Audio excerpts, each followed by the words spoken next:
Nos proponíamos para estas 4 tardes, estos 4 trocitos de tarde de charlas cuaresmales, 4 meditaciones sobre el Padre Nuestro. Entonces, hoy sencillamente me quedaré con la parte introductoria, con esas primeras palabras que le decimos a Dios cuando empezamos a hablar, cuando entramos en comunión con Él. Y mañana, pasado y hasta el sábado, iremos desgranando esas 7 peticiones. El número 7 siempre es un número especial en la Biblia, de las que consta el Padre Nuestro. Sabéis que no todos los evangelistas nos narran esa enseñanza de Jesús a los discípulos del Padre Nuestro, tan solo lo hacen San Mateo y San Lucas. San Lucas nos introduce en el misterio del Padre Nuestro a partir de lo que Jesús está haciendo. Estaba Jesús orando en cierto lugar en presencia de sus discípulos. Y entonces sus discípulos le dijeron: Señor, enséñanos a orar como Juan enseñó a sus discípulos. Y Jesús les dijo: cuando oréis, orad así. Y les enseñó el Padre Nuestro. En cambio, San Mateo introduce la enseñanza del Padre Nuestro dentro de ese primer sermón, de ese primer discurso, de los 5 discursos que San Mateo nos presenta o en los que recoge todas las enseñanzas de Jesús. Por tanto, el Padre Nuestro, en el Evangelio de San Mateo, forma parte de lo que denominamos el Sermón de la Montaña, o el Sermón de las Bienaventuranzas, porque sabéis que ese primer discurso comienza con las Bienaventuranzas. Son los capítulos 5, 6 y 7 del Evangelio de San Mateo. Y precisamente el Padre Nuestro es el ecuador, el centro de esa enseñanza de Jesús. Sobre todo porque podríamos decir que de todo lo que nos enseña Jesús en el Sermón de la Montaña, podríamos decir, ¿cuál es el resumen? Pues todo podría resumirse en el Padre Nuestro. Y si del Padre Nuestro tuviéramos que decir, busquemos una palabra que resume todo lo que dice Jesús en el Padre Nuestro y en el Sermón de las Bienaventuranzas y en todo su Evangelio, ¿qué palabra elegiríamos? Padre. Por tanto, se trata de mirar al Padre con un corazón nuevo, dejarnos llenar de la presencia de ese Padre Nuestro. Leo el texto. Cuando oréis, no seáis como los hipócritas, a quienes les gusta orar de pie en las sinagogas y en las esquinas de las plazas para que los vean los hombres. En verdad os digo que ya han recibido su recompensa. Tú, en cambio, cuando ores, entra en tu cuarto, cierra la puerta y ora a tu Padre que está en lo secreto. Y tu Padre, que ve en lo secreto, te lo recompensará. Cuando recéis, no uséis muchas palabras como los gentiles que se imaginan que por hablar mucho les harán caso. No seáis como ellos, pues vuestro Padre sabe lo que os hace falta antes de que se lo pidáis. Vosotros orad así: Padre nuestro que estás en el cielo, santificado sea tu nombre, venga a nosotros tu reino. Hágase tu voluntad en la tierra como en el cielo. Danos hoy nuestro pan de cada día. Perdona nuestras ofensas, como también nosotros perdonamos a los que nos ofenden. No nos dejes caer en la tentación y líbranos del mal. Porque si perdonáis a los hombres sus ofensas, también os perdonará vuestro Padre Celestial. Pero si no perdonáis a los hombres, tampoco vuestro Padre perdonará vuestras ofensas. Fijaos, cuando Jesús trata de explicarnos el Padre Nuestro, a lo único a lo que hace referencia es al perdón de las ofensas. Podría habernos explicado cualquiera otra de las peticiones, o podría habernos explicado, es verdad que lo hace en otro momento del Sermón de las Bienaventuranzas, lo que significa llamar a Dios Padre. Pero curiosamente, solo se queda en esa frase: perdónanos como nosotros perdonamos. Quizá porque la experiencia que tenemos de Dios es la del perdón. Dios es amor. Pero el amor de Dios, nosotros que nos descubrimos a nosotros mismos pecadores, el amor de Dios lo experimentamos en clave de perdón. Es como el amor humano. Yo no puedo decir que amo del todo a una persona hasta que no he sido capaz de perdonar sus defectos, el mal que me hace. A que los que estáis casados demostráis vuestro amor perdonando al otro o a la otra como es, aceptando al otro o a la otra como es, porque la experiencia más sublime del amor humano es el perdón. La percepción más sublime que tenemos del amor de Dios es la misericordia que Dios nos tiene. Por tanto, cuando Jesús nos trata de explicar nuestra relación con Dios, lo hace en clave de perdón. Fijaos que Jesús en el texto introduce el Padre Nuestro con una serie de consideraciones sobre nuestra actitud al acercarnos a orar. ¿Cómo oro? ¿Qué actitud tengo al orar? Dicho de otro modo, dime cómo rezas y te diré cómo es tu fe. Si tu rezo es repetitivo, rutinario, aburrido, a lo mejor tu fe es rutinaria, aburrida, repetitiva. Si tu rezo es contemplativo, silencioso, tu fe se ha ido purificando con el tiempo y te ha dado una experiencia de Dios mucho más profunda. Si en cambio no rezas nunca, no me digas que tienes fe, porque si creo en Dios, necesito hablar con Él, necesito relacionarme con Él, que es la fuente de mi alegría, la fuente de mi felicidad. Tu Padre, que está en lo escondido, en lo secreto. Entra en lo escondido y en lo secreto, donde solo tu Padre te ve, donde Él está contigo en lo profundo, en el silencio. Y tu Padre, que ve en lo escondido, te recompensará. Es decir, tu oración dará fruto. Tu oración será fructífera. No es que saquemos más o menos conclusiones de nuestra oración, sino que nuestro Padre del cielo nos recompensará. La pregunta que podemos hacernos es: ¿qué recompensa busco yo en la oración?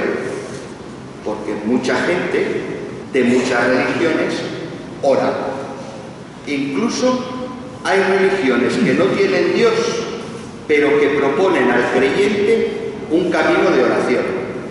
Pensemos en religiones orientales, por ejemplo, en las cuales de lo que se trata es de irme vaciando de mí mismo, ir quitando todos aquellos estorbos que tengo en mi vida, que me quitan la paz, que me ofuscan, que me alteran, ir dejando las preocupaciones a un lado, ir sintiendo la respiración, irme fundiendo con la naturaleza.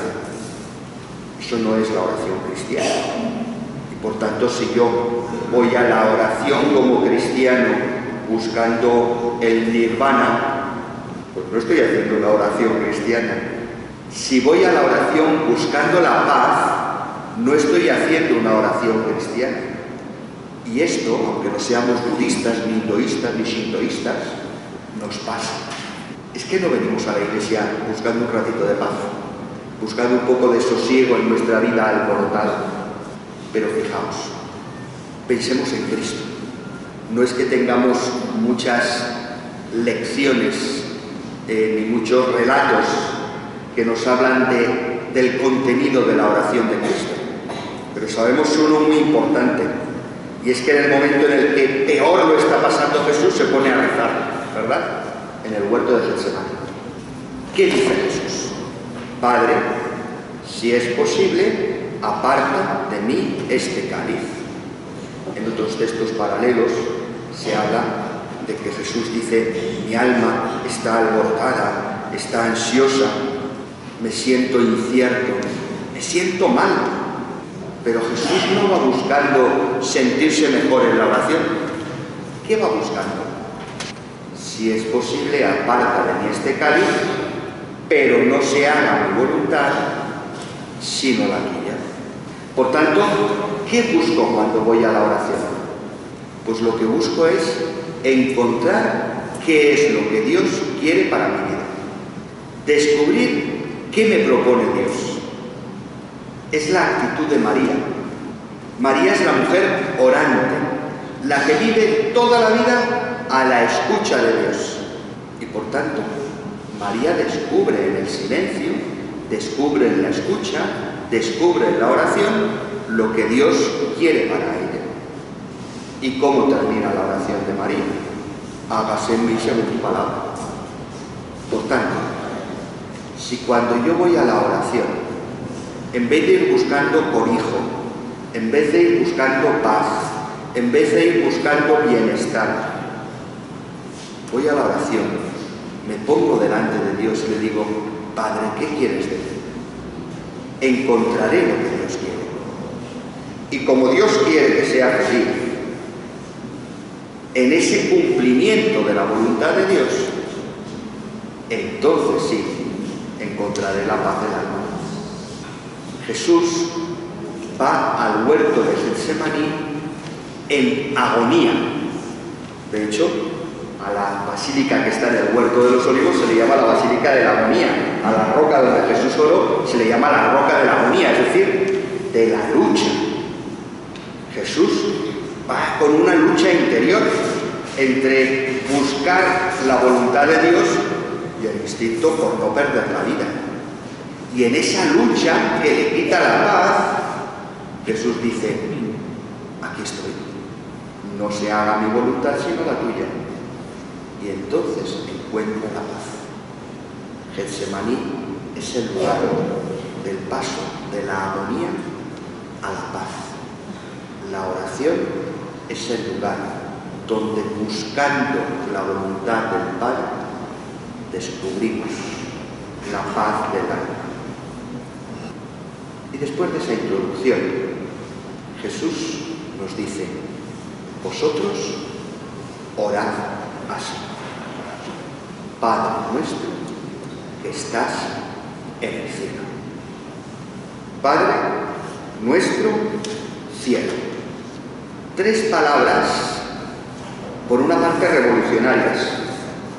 Jesús es el primero en la historia que nos enseña a llamar a Dios Padre, y que de alguna manera ese llamar a Dios Padre nos identifica como hijos, pero sobre todo nos muestra una percepción nueva del rostro de Dios.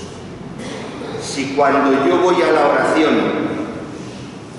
le digo a Dios Padre, descubro que Dios se ha dado a sí mismo la vocación de darme vida, de cuidarme, de abrazarme, de vestirme, de educarme. Dios se ha hecho Padre y por tanto hace cosas de padre. Claro, si yo voy a la oración y digo, Señor, que apruebe el examen, Señor, que mis hijos encuentren trabajo, Señor, que me toque la lotería, Señor, que me cure de mis dolencias, al final no rezo a Dios, estoy buscando una aspirina. En función de cómo me relaciono con Dios, estoy manifestando la imagen que tengo de Dios.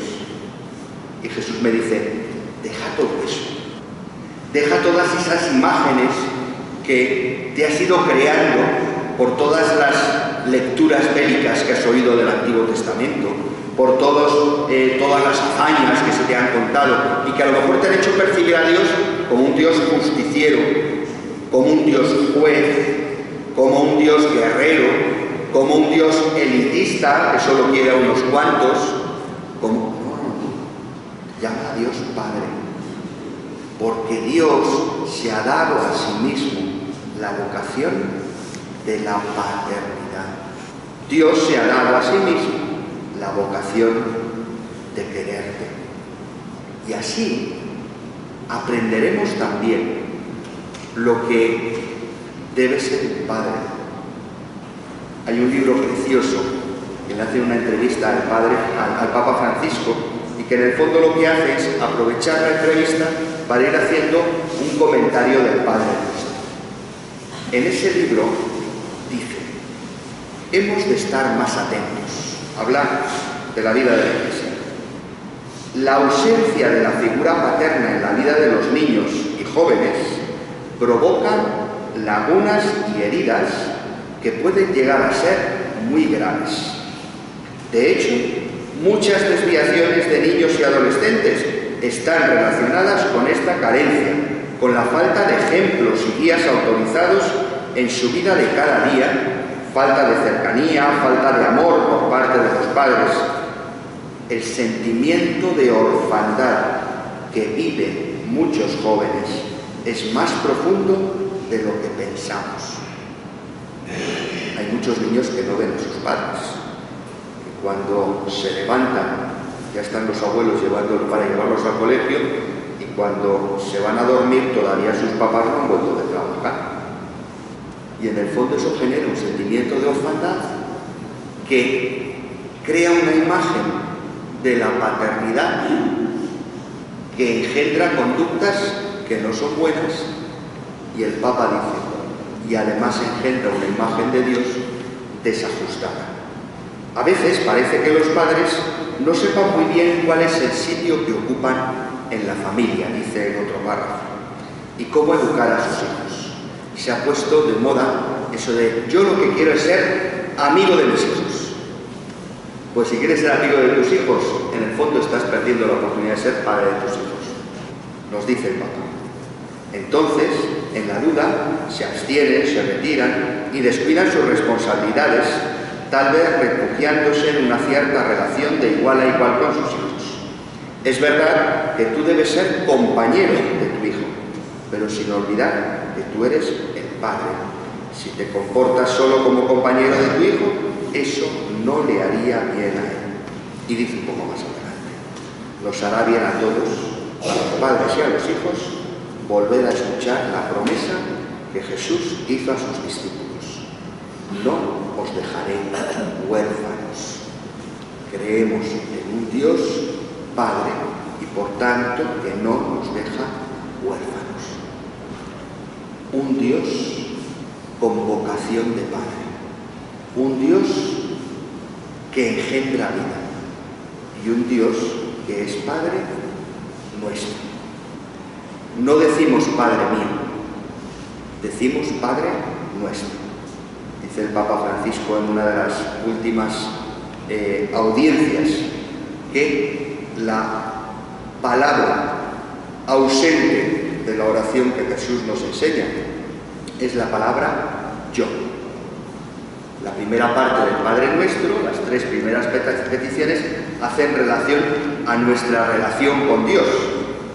Y entonces, cuando estamos rezando el Padre Nuestro, decimos tú, santificado sea tu nombre, venga tu reino, hágase tu voluntad. Y en la segunda parte del Padre Nuestro hablamos de nosotros. Danos nuestro pan, perdona nuestras ofensas, no nos dejes caer en la tentación y líbranos del mal. Tú y nosotros, pero nunca yo, porque Dios no es mío. Dios no es exclusivo. Dios no es para mí, porque la experiencia de Dios es verdad, es una experiencia personal, pero una experiencia personal no significa que sea única o exclusiva. Si mi fe no la personalizo y me dejo arrastrar por la fe de mis padres, por la fe de mis hermanos, por la fe de mi parroquia, por la fe de mi cura, por la fe de... no es mi fe. Y necesito creer yo y responder yo personalmente a Dios, pero llamándole Padre nuestro, nunca Padre mío, porque la experiencia de la fe es una experiencia comunitaria, una experiencia compartida, una experiencia fraternal, una experiencia que me hace hermano de mis hermanos, porque es Padre nuestro, tú eres parte de mí y yo soy parte de ti, porque somos hijos del mismo Padre, somos hermanos en Cristo y hermanos para Cristo. Cristo nos ha engendrado a una vida nueva y eso supone que el Padre es Padre nuestro. ¿Dónde estamos? Padre nuestro que estás en el cielo. Es curioso que Jesús nos muestra un rostro de Dios muy cercano, a nuestro ladito. Padre nuestro que estás en el cielo. Parece casi contradictorio, ¿os dais cuenta? El término Padre parece que nos acerca a Dios y el término cielo parece que nos distancia de Dios. La diferencia, casi voy a decir una barbaridad, pero el cielo de Dios no es el cielo nuestro. Me explico. Cuando yo hablo del cielo como el lugar donde yo voy a ir, estoy hablando de la vida eterna. Cuando Dios habla del cielo, no habla de la vida eterna. ¿Por qué? Porque Él es vida y Él es eterno. Por tanto, el cielo no es para Dios el lugar donde se está eternamente, sino que el cielo es su ser, su gloria, su omnipotencia, su belleza, la impronta de su ser que ha querido plasmar en el rostro del hombre. Hablar del cielo en Dios no significa hablar de lejanía. Hablar del cielo significa hablar de Dios que hace camino con nosotros. Termino de nuevo con palabras del Papa Francisco. Esta localización en el cielo me choca la gran cercanía de quien dice Padre, pero también la distancia. Las religiones nacen de esa cercanía y esa distancia. Quizá lo más bello de la nuestra, del cristianismo, no es el hombre quien busca a Dios, sino Dios el que sale al encuentro del hombre. El Dios que está en el cielo ha venido a la tierra. El Dios a quien le llamamos Padre que estás en el cielo es el que ha abrazado nuestra humanidad. ¿Qué es el cielo? El cielo significa la grandeza de Dios, la omnipotencia. Él es el primero, es grande, es el que nos ha creado. El cielo indica la inmensidad de su poder, de su amor, de su belleza. Dios, recordad, todos esos textos del libro del Éxodo, en los cuales Dios baja en la nube para acompañar al pueblo elegido en su camino por el desierto. Dios se revela en la gloria, en la luz, en el humo, en la nube. Muestra su tremenda majestad. Y esto es difícil de entender. Tú debes, yo debo, nosotros debemos decir: Padre nuestro que estás en el cielo. Pero no con un sentimiento de humillación. Sí, está siempre ahí, esperándonos. Y en el cielo es poderoso, inmenso y majestuoso. Esto significa la expresión que estás en el cielo. Pero es un Dios cercano y camina con nosotros.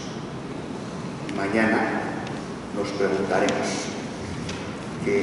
o nos acercaremos a esas tres primeras peticiones del Padre Nuestro, que unas se van explicando a las otras, porque santificar el nombre de Dios, venir el reino de Dios, que la gloria de Dios esté en medio de nosotros, en definitiva, es vivir la vida en Cristo. Mañana más.